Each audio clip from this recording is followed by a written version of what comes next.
はい、皆さん、こんにちは。ジローです。本日も僕の動画を見に来てくださり、ありがとうございます。本日もよろしくお願いします。はい、ということで、皆さん、お元気でしたか？僕はね、めちゃめちゃ元気です。僕は本当にめちゃめちゃ元気、今日は。理由はなんでかっていうと、晴れてるからだね。いや、東京はね、一昨日と昨日夜、雪降ったからね。だから、久々に晴れてるんだよ。だから、僕のテンションが高いんだけど、僕のこの高いテンションについてこれないなって思ったら、みんな無理してこの動画全部見る必要ないからね。今日の僕はテンションが高いです。理由は天気ですね。はい。ということで、今日は日本のニュースについて話していきます。最近多いね、この日本のニュースについての動画。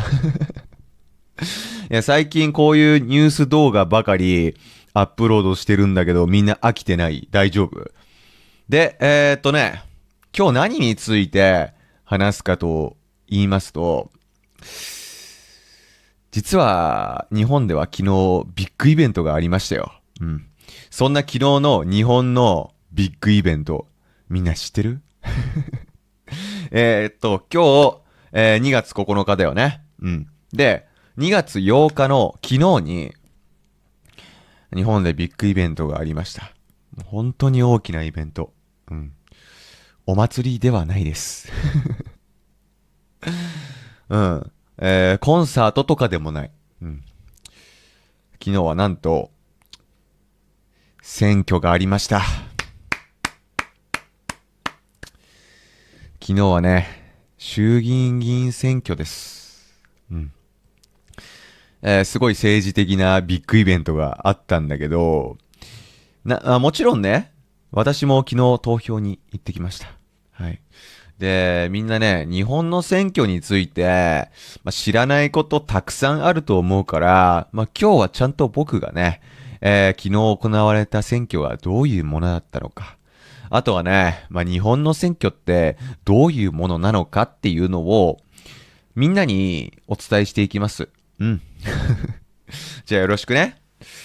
で、結論を言いますと、自民党という与党の圧勝でございましたね。なんと、自民党史上最多の獲得議席だったらしい。だから、今まであった衆議院選挙の中でも本当に稀な勝ち方をした。もうかなりの圧勝だったらしいんだよね。で、みんなさ、あれなんで昨日選挙あったんだろうって思うでしょ。説明しますから。衆議院選挙がまずなぜ昨日行われたのかということについて、ちゃんと話します。で、日本ではね、法律がどこで作られるかっていうと、国会でございますよ。国会で、法律を作って、日本の国の、日本という国がね、どういう方向に向かって進んでいくかというのを決めるんですよ。で、その国会にはね、国会議員という人たちがいます。国会議員が713人いることができます。はい。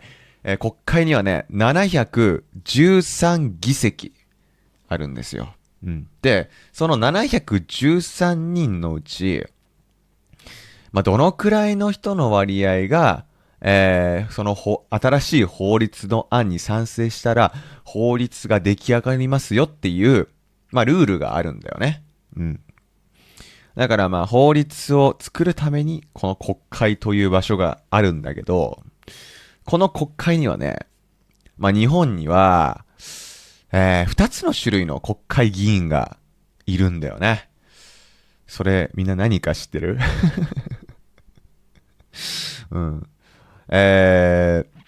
それがね、衆議院議員と参議院議員ですね。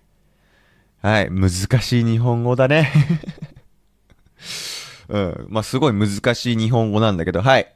今言った通り、2つの種類の国会議員が日本にはいます。衆議院議員と参議院議員。この2種類。うん。まあ、この2つの単語を日本語で言えたら、もうあなたはかなり、もう日本語上級者だなと思います。はい。で、衆議院議員はね、465人いることができるんだよね。衆議院には465議席あります。はい。で、参議院には248議席あります。で、まあ、この2つの種類あるじゃん。まあ、種類によって、まあ、選挙のやり方とか頻度も違うんだよ。まず、参議院選挙の方は、3年に1回やります。うん。3年に1回というスパンで、もう絶対に選挙が行われる。うん。で、衆議院議員。衆議院はね、一応、まあ、任期は4年って決まってるんだけど、まあ、その時の内閣の好きなタイミングで解散させられるんですよ。内閣って何でしょうか？ちょっと内閣ってどうやって説明すればいいかな。まあ、総理大臣がいる組織なんですよ。うん。厚生労働大臣とかね、防衛大臣とか、まあそういう大臣がいる組織なんですけども、その内閣の好きなタイミングで、衆議院を解散することができます。うん。で、内閣が衆議院を解散するとね、選挙が行われるんですね。うん。それで、昨日行われたのが、その衆議院選挙というわけです。はい。で、まあ内閣が好きなタイミングで、まあ衆議院を解散することができるから、まあ総理大臣が、まあ、今チャンスだな。今ならたくさん議席を獲得できそうだなと思ったら、まあ衆議院を解散することが多いね。うん。だってさ、まあ与党の、まあ議席数が少なかったらさ、国家運営しにくいじゃん。うん。例えばさ、新しい法律が作りたいなって思っても、まあ、国会議員の中で、それに賛成してくれる人が、まあ、少なかったとしたら、なかなかね、法律も作れないんだよ。うん。で、みんなさ、今の日本の総理大臣が誰か知ってる？まあ僕のチャンネルではもう何回も紹介してきたから、みんなには分かっていてほしいなって思うんだけど、今の総理大臣は高市さんっていう人だね。うん。まあ日本で初めての女性の総理大臣なんだけど、まあ多分だけどね、これはまあ僕の憶測なんだけど、まあ多分その高市総理大臣が、まあ安定した、まあ、政治運営っていうのをしたくて、衆議院をね、解散したんじゃないかなって僕は思ってますね。はい。じゃあ、まあみんなが気になる結果なんですけどっていうかさっき結果言ったか。詳しい結果をみんなに見てほしいから、まあ、読売新聞っていう本当に日本ですごい有名な新聞社があるから、その読売新聞がネット上に公開している、まあ、画像を一緒に見てみようか。はい。僕がこの画像を引用しました。はい。こちらの画像です。赤色が、じゃあまず、上のグラフ見てみて。上のグラフの赤色が、与党。で、青色が野党。これすごくない与党の圧勝なんだよね。で、総理大臣がいるのが、まあ、与党の自民党っていう政党なんだけど、与党には今、二つの政党がいるんだよね。うん。自民党と、もう一つ、日本維新の会という政党がありまして、その二つの政党が、与党にいます。うん。で、その他の、政党が野党っていう感じなんだけど、すごくないこれ。もうさ、もう赤色の割合がめちゃめちゃ多いでしょ。うん。もう本当に与党の圧勝だったんだけど、で、これをね、もっと詳しく示したのが、下の表なんですよ。うん。わかりやすいね、こういうの。うん、選挙のたびにさ、こういうわかりやすい表が出てきて、すごい便利だなって思うんだけど、下の表を見てみると、各党の得票数がここに示されてるんだよね。で、左の赤い二つの、左の赤い二つの政党が、自民党と日本維新の会だね。うん。一番左が自民党で、左から二番目が日本維新の会。うん。で、一番下の行にさ、ちょっと薄くなってる文字で数字が書かれてるでしょ。うん。で、これが選挙の前の議席数。うん。選挙前に、これくらい議員がいたよっていうことが書かれてるんだけど、例えばだけどさ、一番左の、自民党を見てみると、前回というか、選挙前に198議席だったのが、今回316議席になってるでしょ。めちゃめちゃ増えたよね。すごくない？もうすごい増えてるんだよ。うん。だから、このグラフと表を見たらわかる通り、今回の、選挙はね、本当に与党の圧勝だったんだよね。与党の中に、自民党と一緒に含まれてる、日本維新の会は、前回34議席で、今回36議席だから、あまり変わってないね。だから、何が言えるかっていうと、自民党っていう政党の圧勝だったんだよね。うん。自民党はね、もうずっと長い間、与党だね。で、去年の2025年かな。去年の、10月21日に、高市さんという人がね、総理大臣になったんだよね。そっから、約4ヶ月経ったよね。で、4ヶ月経ったんだけど、結構多くの人がこの高市政権を支持してるんだっていうことがわかる選挙だったなっていうふうに思うよね。ただ、投票するかどうかって日本では自由なんですよ。うん。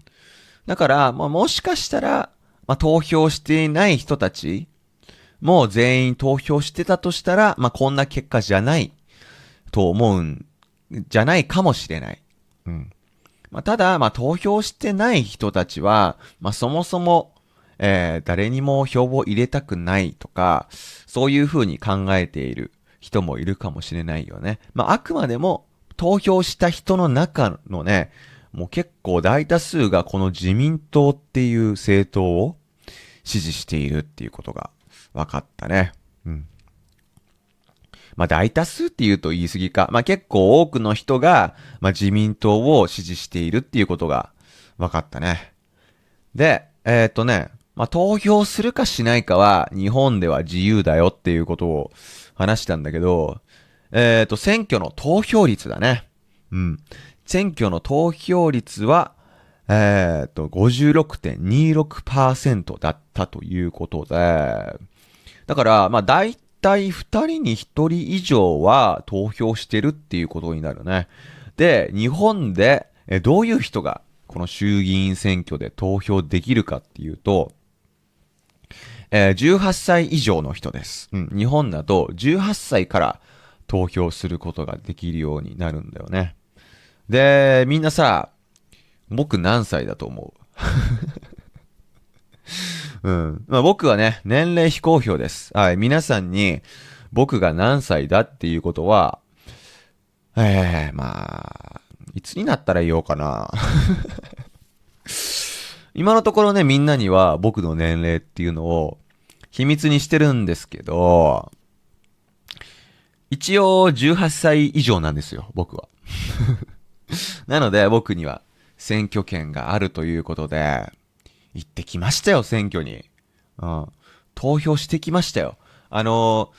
日本の若者はね、よく、政治に興味がないとか、投票所に行かないとか言われるんだけど、僕はね、多分僕は若者だと思ってる。うん、僕はね、自分のことを若者だと思ってるんだけど、そんな政治に興味のない若者に分類される私なんですけども、ちゃんと選挙には行ってきました。うん。はい。で、選挙がどういうふうに行われるのかって、みんな興味あるでしょ？うん。だから、投票当日の流れがどういう感じだったのかっていうのをみんなに説明するわ。うん。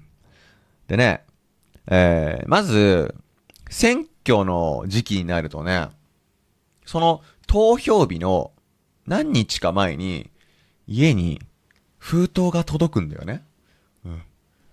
で、その封筒の中にね、紙が入ってるんだけど、入場券が入ってます。で、その入場券に、僕の名前とかいろいろ書いてあるんだけど、その入場券を持って、投票日当日は、その投票所に行くんだよ。うん。ただね、この入場券、持ってなくても、投票することできます。うん。だから、入場券を忘れてしまっても大丈夫。例えばさ、買い物に行ってたとするじゃん、スーパーに。で、その道の途中で、あ、今日選挙だったって気づいた時に、その場で、その時、入場券を持ってない場合ってあるでしょ？うん。そういう時に備えて、多分こういうシステムが出来上がってるとは思うんだけど、僕もね、入場券なしで投票したことありますからね。で、ただね、一応その運転免許証とか、マイナンバーカードとか、そういう、本人確認に必要なものをね、持っていかなきゃいけないんだよね。入場券を持っていない場合は。うん。それはね、普段から持ち歩いてる人いる、多いと思うから、うん、そんなに大きな問題ではないと思うんだけど、でさ、その投票所に着くとね、本当にたくさんのスタッフがいるんだよ。うん、もう本当になんか、人が多いなって毎回僕が投票するときは思うんだけどさ、担当の人に、入場券を渡すんだよね。うん。すると、投票用紙を渡してもらいます。うん。もうすごいシンプルな紙なんだよね。うん。すごいちっちゃい紙。うん。その紙にね、衆議院選挙の場合は、自分が投票したい人の名前を書く。あとは、自分が支持する政党の名前を書く。で、何で書くかっていうと、鉛筆で書きます。はい。で、その紙にね、鉛筆で、自分が投票したい、名前を書くとき、その時はね、なんか、ついたてがあるところで書くんだよ。だから、横に人がいたとしても、その人が誰に投票してるのかっていうのは、わからない。うん。全然わからない。だから、他の人の目を気にすることなく、自分の、投票用紙に書くことができるんですよね。うん。で、結構ね、スタッフの人が多いから、例えばだけど、他の人にね、誰かの名前を書けとか言われたりとかそういうことはできないようになってるね。うん。で投票箱にその後はその紙を入れることになるんだけどさ。で、そこにもね、そのなんか、見守るスタッフがいるんだよね。投票の様子をちゃんと見てるスタッフがいる。うん。だから、まあ途中で、まあ誰かに名前を書いてもらうとか、そういうことができないように見張ってる人がいるね。まあこれがもう、投票の流れです。でも、うん。特にこれといって他の国と比べて何か変わってるかといえばわかんないんだけどさ。他の国がどういう投票日の過ごし方をされるのかっていうね。それがわかんないんだけど。で、なんかね、まあ、今年の選挙って、雪が大変だったみたいだね。さっき言ったけどさ、一昨日と昨日、東京でも雪が降ったんですよ。で、雪がちょっと積もったの、本当に。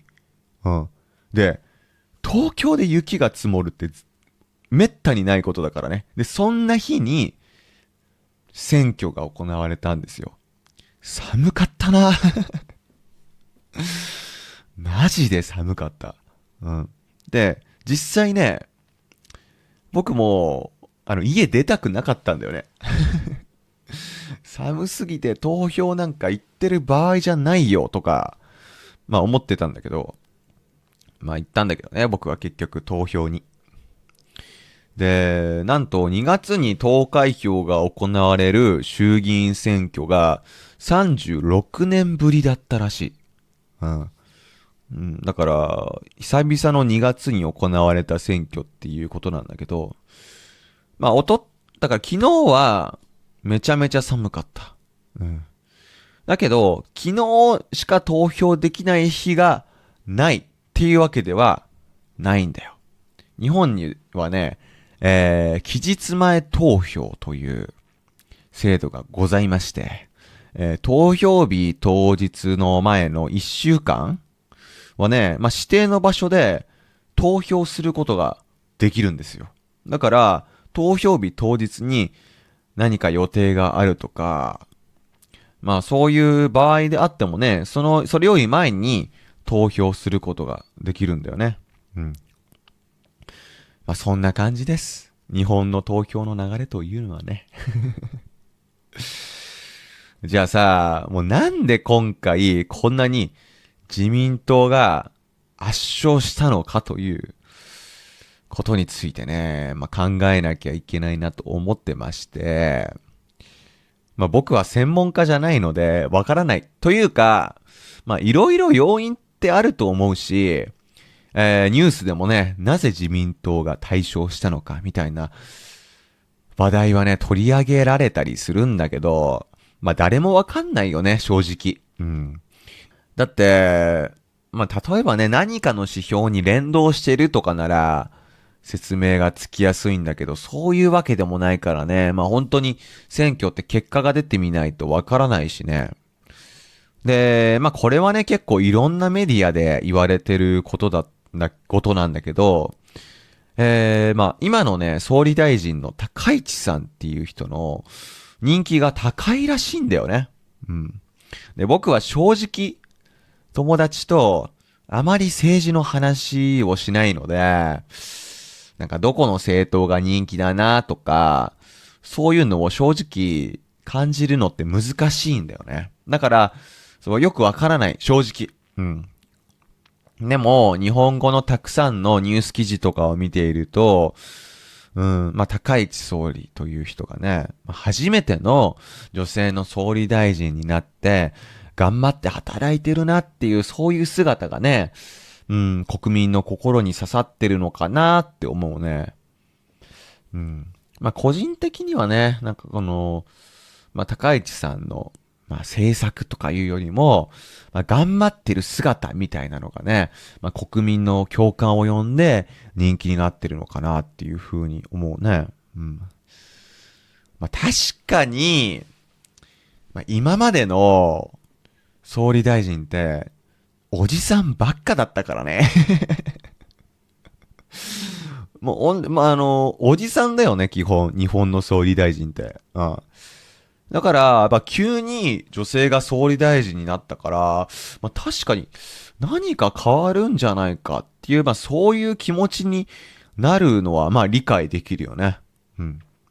で、まあこれはね、日本の総理大臣では結構よくあることなんだけど、まあ就任直後の支持率って結構高いんだよ、みんな。うん。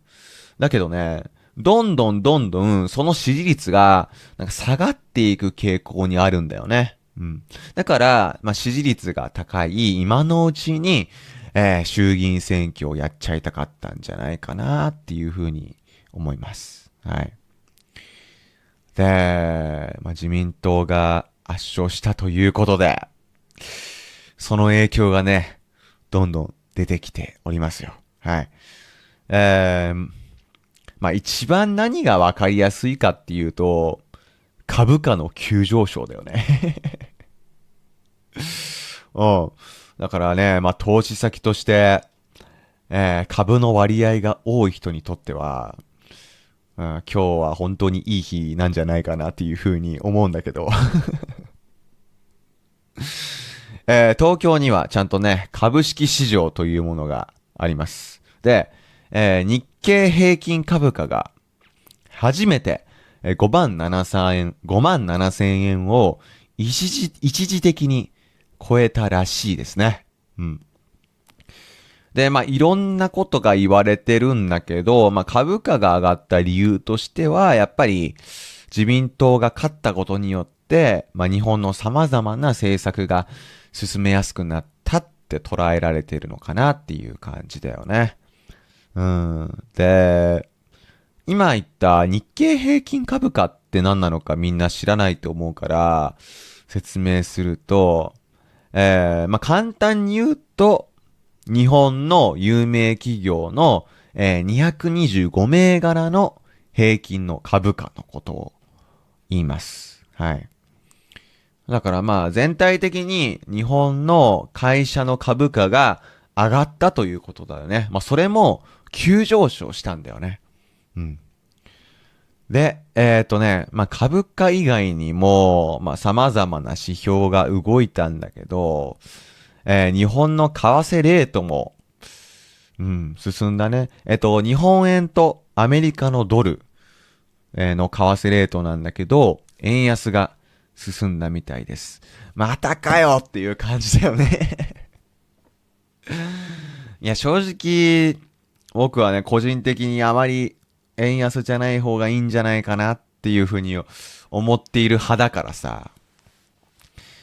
いや、また円安が進むのかっていうふうに思ってるんだけど、まあその円安が進むことによって、利益をなんていうの嬉しい人たちもたくさんいるからね。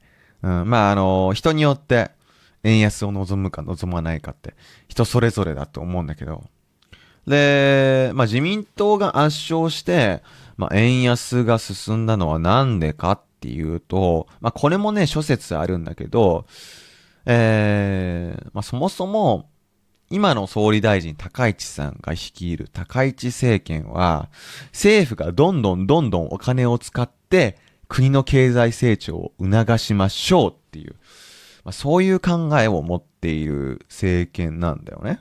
うん。だから政府がたくさんお金を使わないといけない。うん。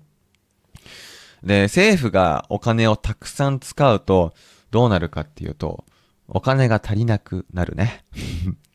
シンプルな問題だよね。だから、まあ財政が悪化するんじゃないかなっていう、そういう、まあ、危機感を持つ、まあ投資家がいまして、投資家の方々がいまして、まあ財政悪化が危惧されて、まあ円安が進んだんじゃないかなっていうふうにも言われております。はい。ということで、まあ自民党が圧勝して、様々な指標が動いております。皆さんは自民党が圧勝して嬉しいですか？それとも嬉しくないですか？個人の見解をね、ちょっと述べさせていただきたいなと思います。はい。やっぱりこのチャンネルは、ただ単に日本の情報を皆さんに届けるだけではなくてですね、私、二郎という、日本の若者がどういうふうに思うのかというのも、説明しなくてはいけないと思っておりますので、私個人がどういうふうに、感じたのかというのを話したいと思うんだけど、これだけ自民党が大勝したっていうのは本当にすごいなって率直に思ったよね。うん。で、さっきも言ったんだけど、実際の政策とかっていうよりも、高市さんの、個人の人気が選挙に、結果に反映されてるんじゃないかなって思う。うん。で、今の日本はね、高市さんが、総理大臣になってからも、物価が上がっているままだし、実質賃金も、上がらないし、いろんな指標を見ても、良くなったことって全然ないんですよ。うん。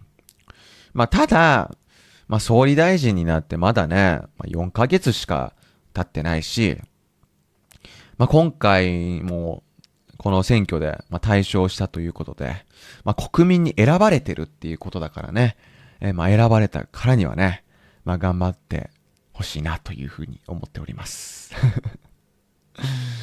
はい。じゃあ、まとめに入っていきたいと思うんだけど、自民党がね、大勝したから、今回は本当に自民党の話ばっかりしたんだけど、日本にはね、本当に多様な思想を持った政党ってたくさんあるんだよね。さっき表を見せたじゃん。うん。さっきの表にあるみたいに、この表にはね、本当にたくさんの列があるよね。何列ある？ 1、2、3、4、5、6、7、8、9、10、11、12、13。13列あるということで、本当にいろんな考え方を持っている人がいます。いろんな政党があります。うん。消費税を減税したい政党とそうじゃない政党とか、移民に対して寛容な政党とか、そうではない政党とかね。原子力発電所を積極的に活用していこうって思っている政党と、そうじゃない政党とかね。本当にいろんな政党があるんだよね。で、今回の動画はね、ただ単に、昨日の選挙と、あとは日本の、選挙について、説明するだけの動画だったから、すべての政党を紹介することはできなかったんだけど、本当に多種多様で面白いので、興味がある人は、調べてみてください。はい。で、今回もね、とても難しい、政治系の内容を話したんだけど、皆さん楽しんでいただけましたかね。はい。今回はね、どうだったかな？ちょっと早口だったかな？ごめん、テンションが高くて、今日はちょっと早口だったかもしれないんだけども、次回の動画も楽しみにしていてください。ということで、今回の動画はこれで終わりにします。バイバーイ。